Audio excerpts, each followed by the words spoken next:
character that you've done for many, many years is Chris Farley. I know that I know his brother actually seen your act, and actually we had him on the show too. Richard Hamlin says, yeah, it's $100,000 bar. Okay, thank you. My dad used to say, look, he's digging for a city. Oh, that's a good one. That's a good one. But I know you got to doing Chris Farley. What did you think of Chris Farley as a comedian actor? I was fortunate enough to be able to see Chris when he was still at Second City before he became an international superstar.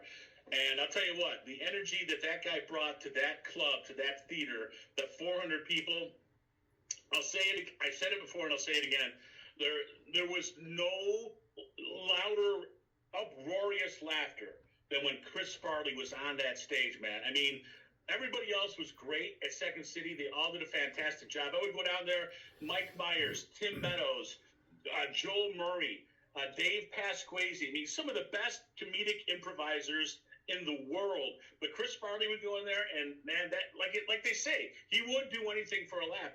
Before I forget, I just want to say, just a little plug. I was able to portray Chris in a new movie right here. It's called SNL 1975.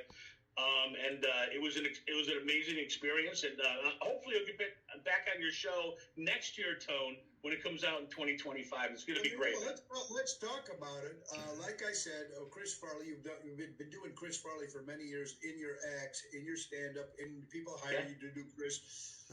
It is a very sad thing that the young, but there is a movie now. Is it about him or is it about Saturday Night Live? Tell us a little bit about this, the new movie coming. Okay, well, the movie that I'm in is called SNL 1975. It's about the very first cast of Saturday Night Live. At the end of the movie, Lorne Michaels has this little kind of fantasy sequence about the future of Saturday Night Live.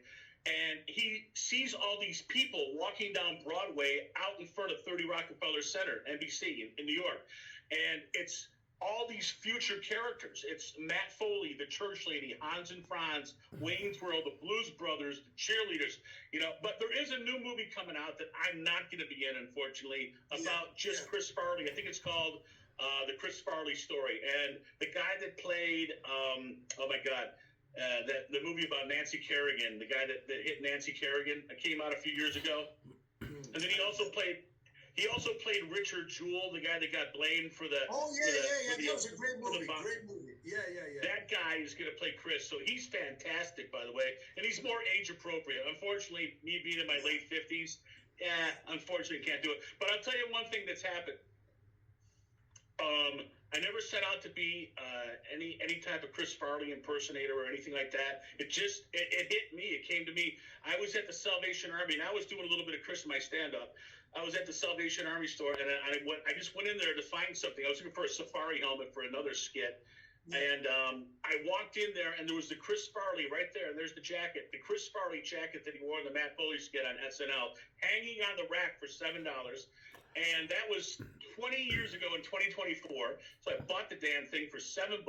And this past year, just a few months ago, I was out walking my dog Marnie around Villa Park here, and I just happened to be walking down past a bunch of bushes, okay? And I looked over. I never pay any attention to these bushes, ever. I walk past them. I drive past them every day. Okay, so I'm just walking my dog. I glance over, and there's a pair of Chris Farley glasses right there. They're in the bushes. Exact kind of glasses that Farley wore. And I'm just like, what is this all about? It was 20 years between finding the jacket and finding the glasses, and that was like maybe about 2 months before I found out about the movie and before I got cast in the movie. So fate. It's fate. It's fate. It's nuts. It's nuts, man. Fate.